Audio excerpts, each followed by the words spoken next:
Hello! Thank you guys so much for coming to this podcast today. I am tuning in with Charles Hoskinson from warm, sunny Colorado. We're at Rare Bloom. How are you doing today, Charles? Always warm, always sunny. I'm happy to be here with you. This has been a long time coming. We've done a few podcasts before, but there's nothing better than doing one in person. I think the flow is going to be a lot better. How are you enjoying Rare Bloom so far? It's actually a great event. It's a little different than CNFT-Con. So CNFT-Con is a big Las Vegas convention center, massive, voluminous halls, tons of people. This is at Gaylord Hotel here nearby DIA. It's much more intimate, kind of a different crowd, a little bit of an overlap. So a different vibe, but no less important. I'm really enjoying it. We've had some great conversations. The exhibition area is a lot of fun. We also had a chance to kind of roll out and demo Lace and introduce it to the community here. So we've really appreciated it. I had a great keynote this morning and then just got off of a interview with BitBoy, which is always fun and exciting. Mm-hmm. Yeah, I heard it was a little spicy. I'm looking forward to watching that. I was too busy writing the script for this one. So just to jump right into Lace, you guys said that you release Lace, and what is Lace, and what utility does that provide for Cardano users? So I thought a lot about how do we get Cardano to 1 billion users? How do we get the ecosystem to become the world financial operating system? Instead of that, it's just good old-fashioned hardcore protocol design, where you do the science, you do the engineering, you build great protocols, and you get those protocols into market. Other parts of that is, well, what is the consumer interface? What is the portal upon which 1 billion people will do stuff? Whether they're playing with NFTs, they're issuing assets, they're doing DeFi things, they're playing video games. There's identity components, estate planning components, managing billions of dollars, security tokens, all this type of stuff. So about last year, we said, let's start a research project to imagine what a portal, an interface to all of those use cases would look like, to go above and beyond what a normal cryptocurrency wallet does. So an identity-first wallet with full node security, but it's light enough to be on a phone. And it was a very ambitious project. We put some of our best people together. We took a lot of great new technologies like Mithril and Atala Prism and a lot of legacy stuff that we invented in the Cardano ecosystem, and we pulled it all together. And now Lace as a product is starting to come out into market. It's one of our first commercial B2C products, and so it's not a reference client. It's not like Daedalus, which is a neutral playground, but rather this is IO's view of how crypto ought to be done. And our hope is that it's going to kind of push along the standards for our entire ecosystem, get every wallet to become Mithril enabled, have people start really getting identity seriously, talk about certified wallet standards and these types of things. It's a browser-based interface. It'll eventually come to your cell phone and to the desktop. And every step of the way, it's innovating as much as it can. So we're real excited to kind of demo it, build a beta movement around it with some pioneers. And hopefully we'll be able to translate that into a very successful ecosystem that can bring in everybody, not just the crypto enthusiasts, but the entire space. It's also going to be cross-chain. So it's not just Cardano. It'll support Bitcoin, Ethereum, and a lot of other ecosystems, and showcase what we've created as an ecosystem to the rest of the cryptocurrency space in that respect. That's amazing. Can we go a little bit into Mithril? What is Mithril? So Mithril is kind of solving a very specific set of problems where you want to verify something as if you had the entire blockchain, but you don't have it. Mm-hmm. So it's just that simple. So normally how you do that is that you would have like a really heavy snark or some really sophisticated cryptography. But because we designed Cardano the right way and we had a lot of foresight, we were able to come up with something that's much lighter weight than what Mina is doing or Cello's doing. So we don't need Plumo, we don't need super sophisticated snarks. We were able to, with just threshold cryptography, to create these beautiful certificates that Stakepool operators can construct, and their existence allows people to verify state and transactions as if they had a full node, while they could be doing that on a light client. This is absolutely essential for scalability. It's absolutely essential also for usability, because at the end of the rainbow, the vast majority of people are going to be using their cell phones, laptops, browser clients, these types of things. They use crypto. And if they don't have the ability to do this, they have to trust a third party. So effectively, you've centralized something that should be decentralized. So we worked on it for about 24 weeks with a great partner, Gawa, and now we've gotten to a point where we're opening up, and Stakepool operators are the ones who are starting to install and play around with it, because they're the ones who will be building the Mithril certificates as value-added software on top of their stake pools. And then hopefully it'll become an open standard that wallets can integrate. light wallet side for security, and full node side for parallel validation of epochs. So you have much faster bootstrap for full nodes. So considering Lace will accept multiple different cryptocurrencies in the wallet, will Mithril work with, Bitcoin or, other applications, or has Cardano been built, from the start to allow Mithril to work? Well, our shit is always the best stuff. And so, while I can do some stuff for other ecosystems, I can't do it all. So with proof of work ecosystems, we have a concept called NEPA-POWs, non-interactive proofs of proof of work, that DNS's Zindros invented while working with us. And it's been turned into concepts like Fly Client. And there's even ideas about how to get it into Bitcoin without a hard fork. It's called the Velvet fork. So certainly some people are exploring that technology. There's also proofs of proof of stake that DNS's came up with that Ethereum could potentially use. So as we go multi-coin, the idea of embedding proofs and proof structures into the wallet to maintain a consistent trust model is very important. But you innovate where you innovate, and so Mithril is really built hand in glove for Cardano and its sidechain ecosystem. It was never built to port over to these other ecosystems. But good news is there's other stuff. Like we wrote a paper called Snacks to talk about that, and obviously DNS has had that proof of stake, and NEPA-POWs, the proof of work. I think those things are definitely going to bring those things into the conversation, and our hope is to find ways to integrate those into Lace as we start getting users from other ecosystems. Project Catalyst has come a very long way. In Fund 2 and Fund 3, there was only hundreds of thousands of dollars going out to fund community projects. In the last fund, there was, over, I think it was $8 million, $9 million that were given out to many projects in Catalyst. And I'm curious, Catalyst is changing all of the time. Where is Catalyst going? So Catalyst is an integral component in the growth hacking of Cardano, in that it gives the community the ability to set priorities and fund those priorities at the grant level to help bootstrap a vision. It's not really intended to replace VC. It's not really intended to be the sole source of funding, but rather an innovation fund to encourage and inspire people to start building in a particular direction. And we see this a lot with governments like the National Science Foundation. So it doesn't replace the whole notion of industrial research, but what it does do is incentivize people to start studying things that are viewed to be valuable to the American academic community. So in the case of Catalyst, the community decides, well, maybe we want more adoption in Africa, or maybe we want better developer experience, or maybe we want more scalability, or maybe we want more wallet diversity, or whatever that challenge problem is. And the point of Catalyst is to give a shot in the arm to a lot of people who are building that. Now, what's nice about it is it doesn't become like a government bureaucracy where it allows these zombie projects that aren't commercializable to survive long term. Rather, what it does is it gives enough resources to get the conversation started, but it's still incumbent upon the person receiving funding to find a viable model to continue pursuing it. So it has a place and a purpose like a grant agency.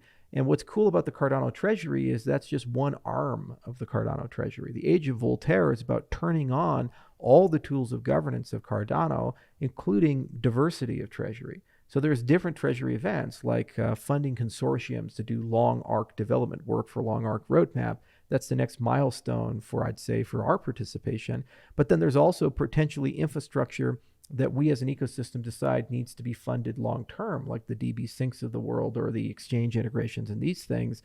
And that's an example of where you could pay technical fellows full time to work on nothing but that. And that would be very different than Catalyst, because that's not about innovation. That's about maintenance, interoperability, and capabilities inside the ecosystem. So what was nice about Catalyst is it got people started in the conversation of governance, voting, the concepts of DREPs and these types of things. But we're starting to outgrow that model, as you see by the demands for changes in protocol parameters, whether it be K or minimum fees or these things. And we're starting to see a clamoring for different governance institutions and structures. So come November, we in the foundation are outlining a pretty aggressive plan to try to create structures that allow as many people as possible to participate through a members-based organization, on-chain voting, and also bringing the concept of DREPs into Cardano's core so that a governance class can form that goes above and beyond anything we imagine with Catalyst. Now, Catalyst will still be around and has a place and purpose, but it can then become much more focused on being that grant agency model to help projects get bootstrapped and incentivize directionality inside Cardano's agenda. but it then needs to be augmented by other funding streams from the Cardano treasury to accommodate other demands, whether they be maintenance or innovation. So with that proposal, currently users can use their ADA with the Project Catalyst app to vote on the projects that they like to see succeed. Moving past that proposal, if it does succeed, is a user going to, delegate their ADA and have that representative vote on projects for them? Or will users still be able to vote on proposals and eventually, protocol parameter changes in the future? Yeah, I'd like users to be able to vote on proposals still. And actually, I'd like to extend that to any Cardano native asset. And there's been a lot of discussion of, can we take the Jormungandr chain, retire it, not have it as a side chain, but rather have it as a Mithril Hydra application. So combine those two things together and actually use the upcoming Hydra tail protocol to basically do vote batching. And then allow voting modules to be plugged in for different governance systems and so forth. DREPs are kind of a different concept of delegative democracy, so liquid feedback. And the basic idea there is that we have 5 types of governance events that could occur. You have a protocol parameter update, you have a movement of treasury funds, that's an MIR movement, you have a hard fork event, and then you also have kind of some meta events, like if we had a constitution, you'd have to have some ability to amend and change that constitution. So kind of the high level rules of the system that go above and beyond a protocol parameter, like the monetary policy or how some of the governance things work. And then obviously you'd need some mechanism to fire people, so votes of no confidence or these types of things.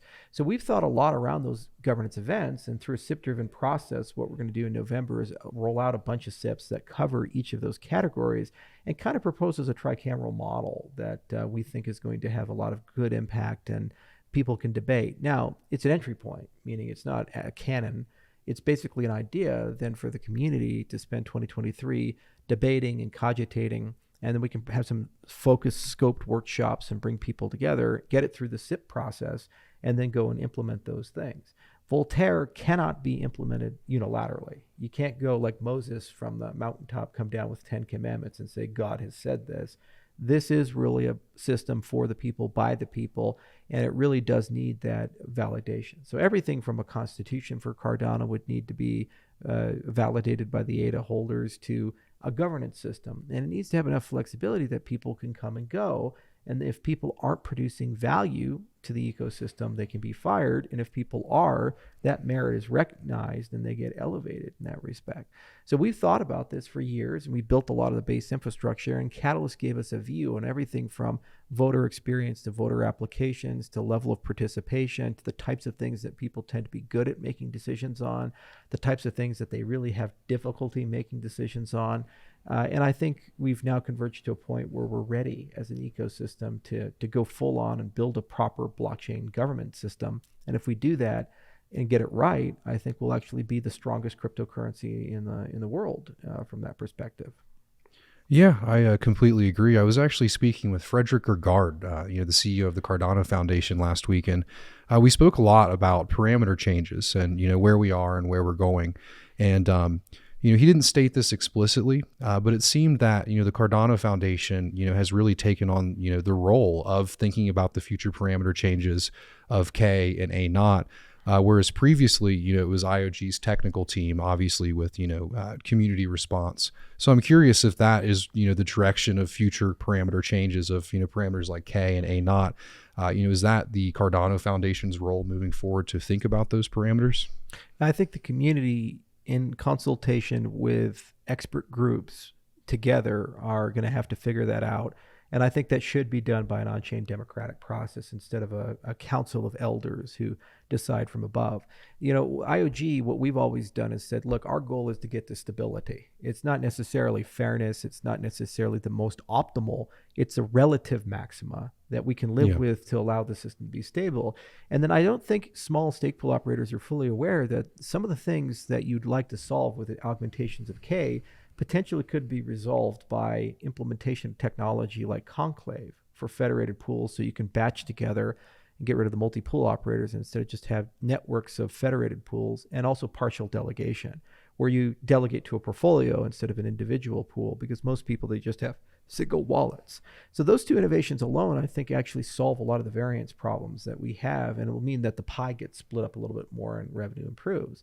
But the other thing is that you have to understand that it's not a static system. And when you look at input endorsers, for example, the way we're designing it, it probably will result in a system that could tolerate tens of thousands of stake pool operators. And there's real parallel benefit to having them in the system, which means the entire reward model has to be rethought a little bit to accommodate that. The other thing is the reward model likely will have to be reevaluated from the perspective of having delegative democracy on chain, because you probably want to compensate the DREPs in that respect.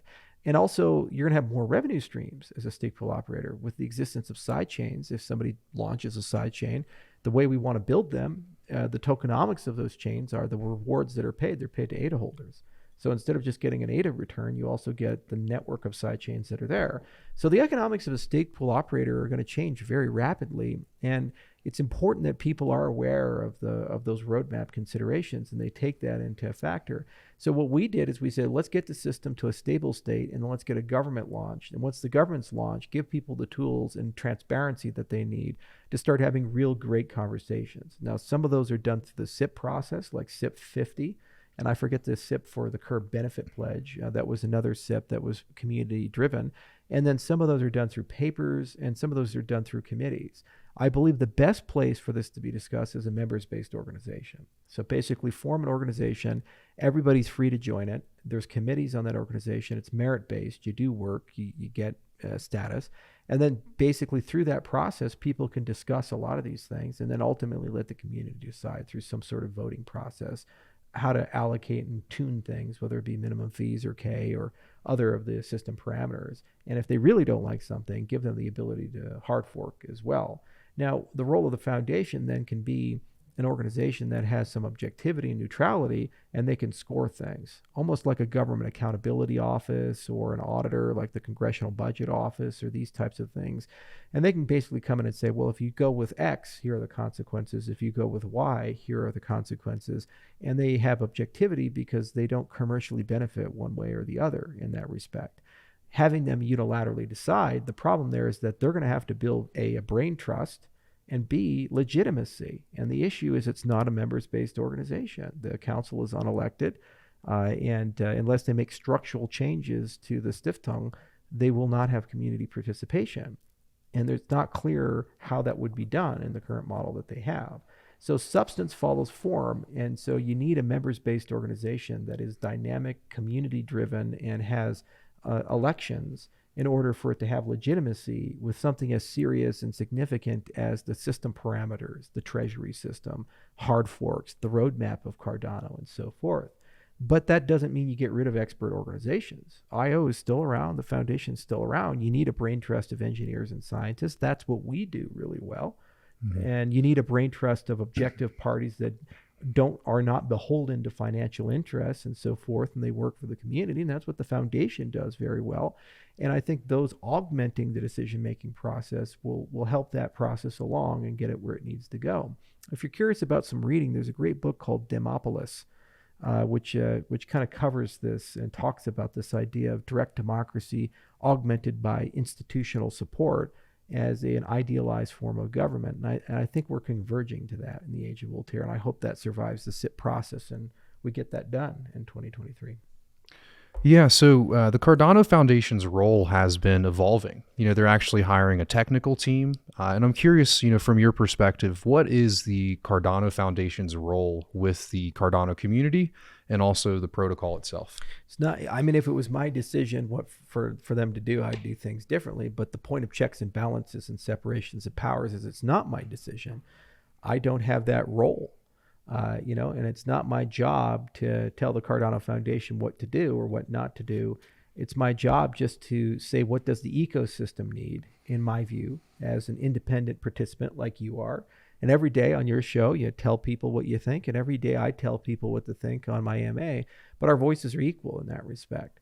So I would like for the foundation, for example, to be very involved in funding community events. I would like for the foundation, for example, to be very involved in funding standards research. I'd like for them to be very involved in lobbying for pro-crypto legislation. I'd like for them to be very involved in intervening where there's clear criminality or agency failures in the ecosystem that harm every single ADA holder. Now, these roles would require technical acumen and scientific acumen because by definition, they have to understand the technology to have an opinion on what's harmful to it. So it's great that they're staffing up.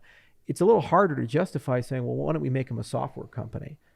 And because then they're picking winners and losers and they're creating canonical technology outside of the concept of creating a technical fellows program and specifications in these things. Like, for example, we do need wallet certifications, and they would be a natural body to be a standards body for that. So then Lace can get certified and Flint can get certified and other wallets like NAMI and Eternal and so forth could get certified. And that's just better for everybody in that respect. But it's not my place or role to tell them that. We don't have a board seat. We're not probably going to get one. There's no mechanism for us to get elected to one. The community has no voice or say in the governance of the Cardano Foundation. This is not criticism. These are just facts of structure, and we can either complain about it or we can accept it as it is and say, well, what value can they produce given the structure and form that they have? And what other organizations do we need to construct to augment and enhance the existing incumbents that we have? So I try to stay in my lane in that respect. And I worry a lot these days about sustainability, technology, legacy. And I worry a lot these days about making foundational elements are present in our technology so that we can harness the power of the community. I have failed if IO is necessary for Cardano to work. I don't believe it is at this juncture, and for a long time it hasn't been. We just add value.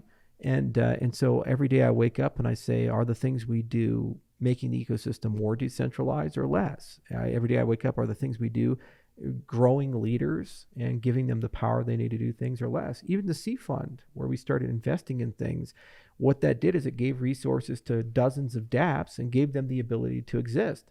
I don't own enough of any of those to be able to influence their roadmaps. I just kind of gave them some of the resources they needed to skirt along, and now they're building things like Wing Riders is and Sunday is and so forth. A lot of them are here. Exactly.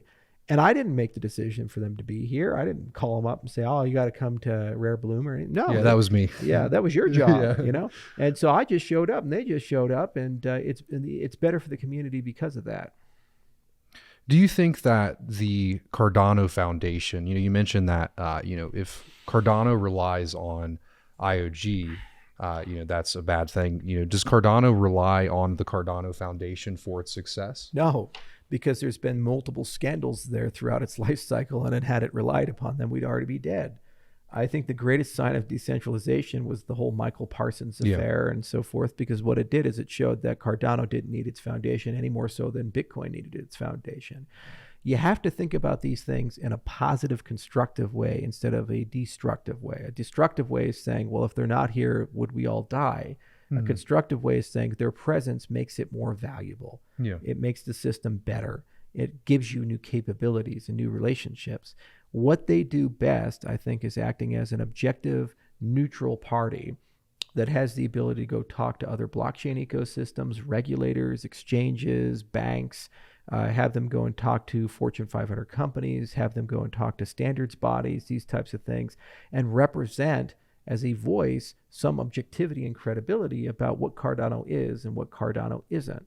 The minute that they get involved in the governance of the day-to-day affairs of the protocol, the parameters of the protocol, then they've gone into a body that is adding value to everybody, to a body that's picking winners and losers. It's a very different role, and certainly it's a necessary one. But for that role to be legitimate, you need a democratic mandate. In the absence of it, it creates a lot of problems very quickly. There are plenty of people, despite the fact that I'm the founder of Cardano and I've done a lot for this ecosystem, that aren't very happy with me having a lot of influence and would rather other people have that. And they've been very vocal on Twitter and Reddit and other places about it. And in some cases, they've left the ecosystem because they think that I'm a bad actor. And that's a good thing, because at the end of the rainbow, even though I'm the founder, I didn't win an election. I don't hold a democratic mandate. I need to get out of the way in that respect. And that's the point of the age of Voltaire, is to ensure that we have checks and balances and good governance structures, and everybody who's at the table is there because either the community decided explicitly for them to be there, or that they serve an objective, neutral role where they're enhancing value. Now, that said, officials at all of our organizations could run for office. and probably should. And what that would do is give them political mandates to go and pursue things where they have the power to actually make decisions that have positive and negative consequences on particular ventures inside our ecosystem. Just like the president of the United States, just like a senator, just like a congressman has a voice and power, and the exercising of that voice on power on behalf of others picks winners and losers in that respect. If you're a senator, at the end of the day, you got to decide with a regulation who to help and who to hurt. And if you're the president, you got to decide who to go to war with in this respect. Do we bomb this person? Do we don't do this, and so forth?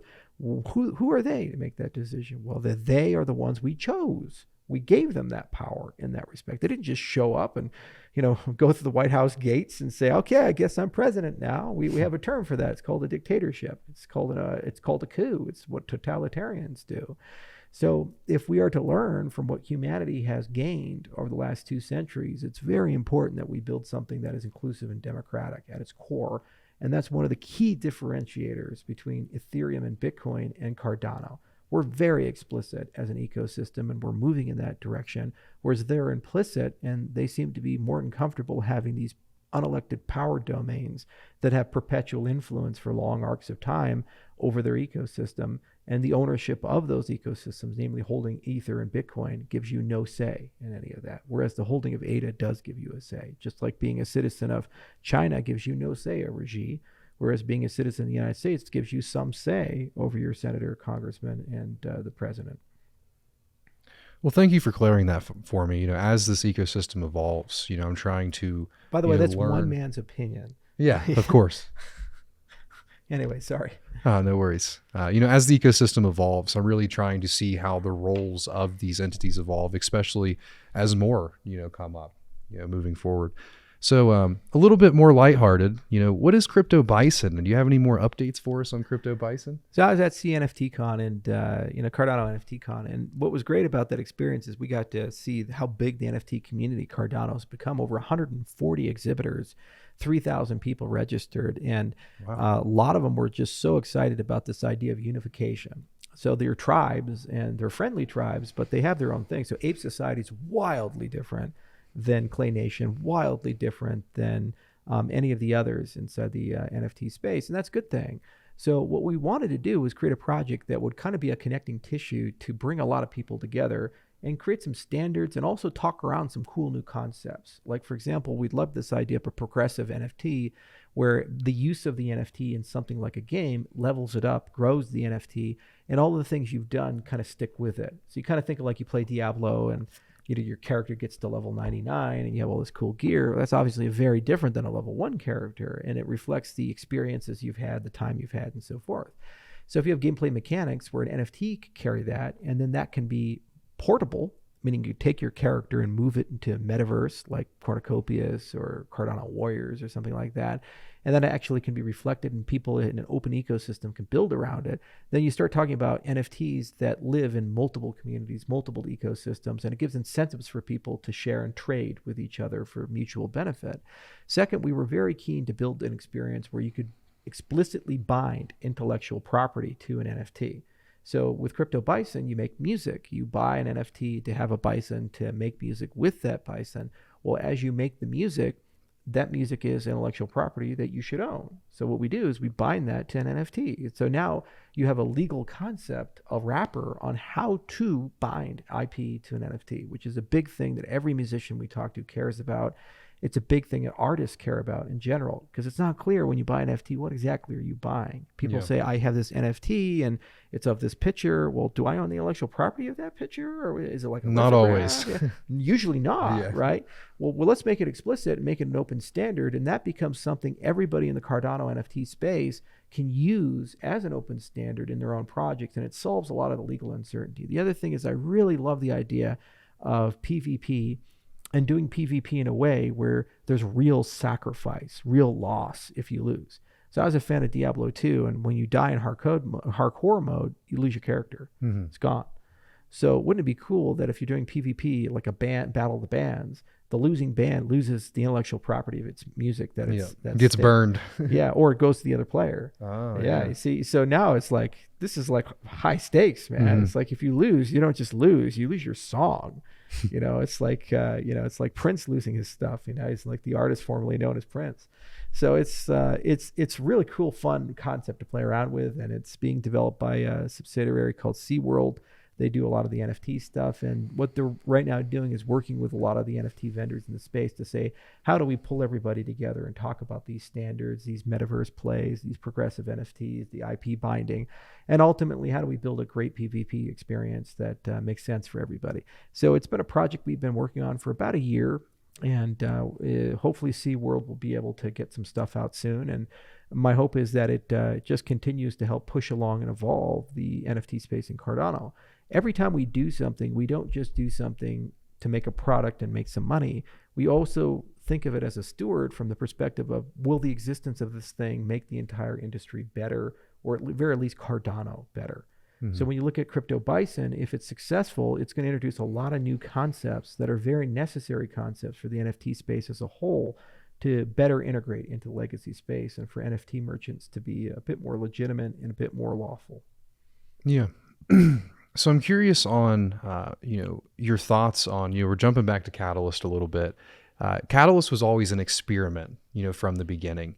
What surprised you about Catalyst? To me, a governance system of a decentralized protocol is one of the most complicated problems to solve.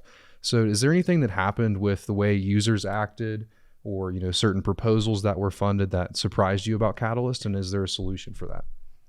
Well, how quickly it grew was surprising. It went from almost nothing, because you were there in the early days and you saw it with the rest of us, to where it's at today, where there are thousands of things being discussed. I was in the podcast wars. Yeah, yeah, I remember that with the Cardano effect and the rest again. You said it feels like a lifetime ago, but it really wasn't. does. It wasn't. I missed that podcast so much. I really do too. They should have gotten funded. So I was surprised they didn't get funded. I was always assuming that people who had visibility and popularity would do quite well in a voting system. And it turned out that despite the fact that things like the Cardano effect had a tremendous amount of visibility and popularity, they still weren't able to get what they wanted over the finish line. And that's a very important message, that if you put the right structures in place, it actually gives you outcomes that potentially are surprising. I'm a little disappointed we haven't got audit pairings figured out yet. So especially for larger scale projects, if people are going and doing things, it's important that when you fund the project, you also fund the acceptance criteria and oversight of the project at the same time. So let's say you're going to go build Paycoin or something like that, and it's supposed to have all these great properties. Well, who is going to tell the community you've done your job?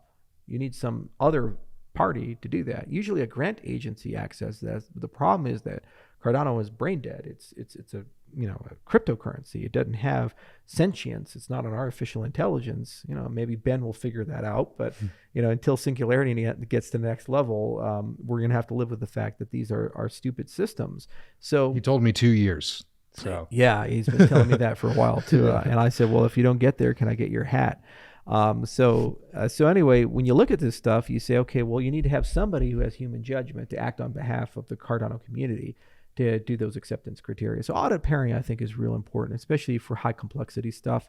But all things considered, given its age, the level of progress, the amount of community things that got funded that turned into commercial projects on Cardano, I think it's wildly successful as a growth hacking engine. And what's cool is that every time a mistake is made, the community is open about that mistake. They don't go and try to sweep it under the rug and say, well, we can't talk about it. It's actually quite the opposite. They like talking about it quite a bit.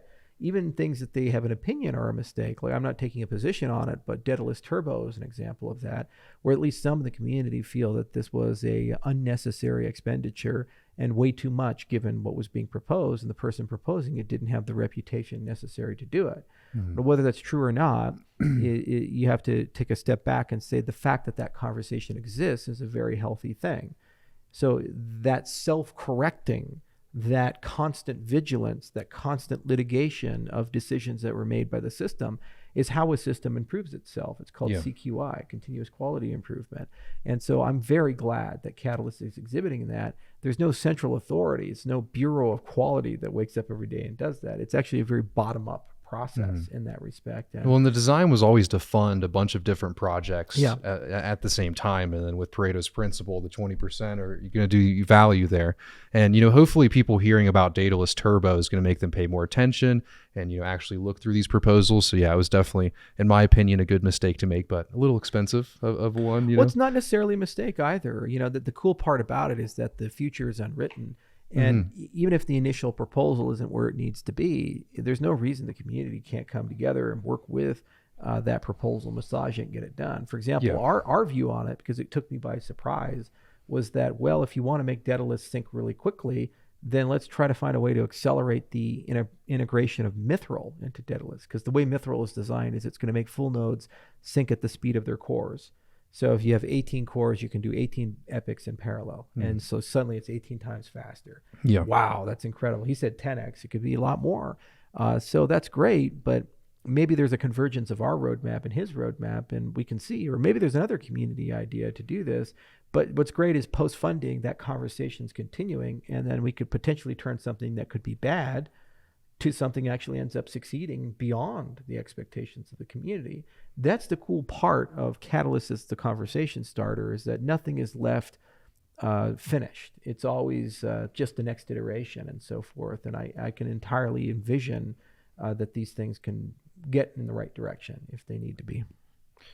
I'm going to extend that question to the growth of this industry, and maybe with a focus on regulation. How is the growth of this industry and the future regulation that seems to be coming? Has that surprised you? And what can we do to not be regulated in a way that's harmful for our industry, especially in the United States? We have the infrastructure bill that was passed last year that states that Stakepool operators cannot perform swap transactions, and that's starting right in 2023. And there's really no way for us to account with that, without KYC. So, yeah, bad regulation harms everybody, even the regulators who write it, because it gives them jobs they can't comply with, and it just harms competitiveness. We certainly have had a strong opinion about where things need to go, and we've shared that opinion with many lawmakers and regulators, and we go to Washington now on a regular basis. I'm starting to learn what the inside of the Capitol looks like, and I've gone from seeing it in pictures to actually knowing what the offices of certain senators look like. You were there last week, right? Yeah, I was there actually just a few days ago, and then while there, we engaged and met several congressmen and several regulators, and they're productive conversations. They're tiring because there's a lot of work to do. There's a lot to say, and it's a slow, methodical process, but they're productive and positive from the perspective that everybody does want to do their job. And we have to, as an industry, admit that some things we've done are not so good. Luna existed, BitConnect existed. The government has to admit that we've done a pretty good job, all things considered, going from nothing to a $1 trillion industry in 13 years. And if this is to continue being an American industry where more than half of the ventures and jobs are in the United States, the United States has to adopt a regulatory framework that is sensible for everybody. They forget that when they say, oh, well, staking could be a security, or staking could be this, or you have this compliance requirement, those are small businesses at the end of the day, thousands and thousands of small businesses that if you plan it right and you let them grow, they can be big businesses that employ hundreds of people each. I don't think we want to live in a country that goes and destroys 500,000 jobs or 1 million jobs because of a flick of a pen, not understanding the regulatory realities of things. Nobody wants to do that. So it's important that we have wisdom in the process, and wisdom comes from conversation and empathy and information and from engagement. And we're doing our part, others are doing their part. And I'm very optimistic next year that something is going to get passed in legislation that hopefully will improve the state of affairs for the industry. And then with that, we can start getting to the business of actually getting to the next level as an industry, getting to the 1 billion users. So what would you say for advice for, United States Stakepool operators that cannot, classify themselves as brokers and follow these regulations starting January 1st in 2023? Well, this is the fucked up part about how this process is working, whereas they pass the infrastructure bill and then the regulators just say, well, we probably won't enforce it. It's like immigration law. You have a clear definition of it, and then you have agencies that say, well, we think it's morally wrong, so we're not going to enforce it. Or the IRS saying, well, we know you're cheating on your taxes, but we're just not going to audit you, or something like that. Don't worry about it. In fact, they actually have an internal notion at the IRS about how much tax fraud is okay. So if it's a few $100 billion a year, it's probably okay. If it gets over 500, we really need to dial up the audits a little bit. It's like, it's so messed up that it's like, why don't you just change the law so everybody's not a criminal, instead of just allowing like pseudo criminality to exist inside the environment. So I feel your pain, and I was one of the first to get really fucking pissed off when the infrastructure bill came through. And I saw Senator Toomey up there and others basically having a certain senator from Alabama, who shall remain nameless because he didn't get his military pork, basically undo a very necessary amendment which had bipartisan support. Would have passed in an ordinary Senate, was a 70-30 vote. It's a very frustrating situation. So as a protocol architect, what I can do is at least try to give you guys a glass of ice water in hell. And what that means is that we can introduce concepts like contingent staking. So when somebody stakes to you, it's a multi-sig instead of a push transaction. So to accept the delegation, you have to sign it as well as a Stakepool operator. So that means you would sign it only if it had an identity payload. So you now have a KYC or acknowledgement that they're not a U.S. citizen. Because what's going to end up happening is you have to have segregated delegation. If you read the letter of the law, you have to segregate your U.S. delegations from international delegations. International, you have no reporting requirement at the moment. U.S., you may have a reporting requirement. So at the very least, you need to know who's under U.S. jurisdiction and who's not under U.S. jurisdiction. The introduction of a Tala Prism and contingent staking could make that an automated process and not destroy you guys. But it's really unfortunate that this Congress decided, for whatever reason, to introduce a system that did this to an entire industry for no particular policy consideration. It's not going to increase tax compliance. It's not going to, help anybody. All it does is just burdens people to comply with an unfunded mandate that actually doesn't solve any real problems. And I think we're going to get it fixed in the next piece of legislation. It's certainly a correction for it is in the Financial Innovation Act. I think some of the other acts also have corrections for it, but it's just a mess right now. Yeah. And, even if you can limit delegations, the issue still is, though, you can't determine what transactions you process. If 1% of the network delegates to you, you're going to process 1% of the transactions, and you can't determine whether there's a swap in those transactions. So no matter what, transaction discrimination is starting to happen on the Ethereum side. More than half the blocks are now OFAC compliant. So if transactions are coming from jurisdictions they believe are in violation, like Russia, Iran, North Korea, I guess they can censor them now. In fact, I just tweeted something from Martin, who's a big guy in the Ethereum space, created Gnosis, and he was just lamenting over the fact that censorship-resistant Ethereum, they have to kind of just get rid of the resistant thing now, censorship Ethereum. So yeah, you certainly could do transactional discrimination in an SPO. You're not a financial institution, so it's fucking nuts. It would be like saying to a power company, hey, those electrons that are going to the pot grower versus the electrons that are going to the bank versus the electrons that are going to the hospital, you now have to know the differences there. You have to understand the kilowatts that you're selling, where they're going. And if you sell them to the wrong person, we're going to hold you guys liable. I'm sorry, Excel is not responsible for trying to figure out who's growing pot.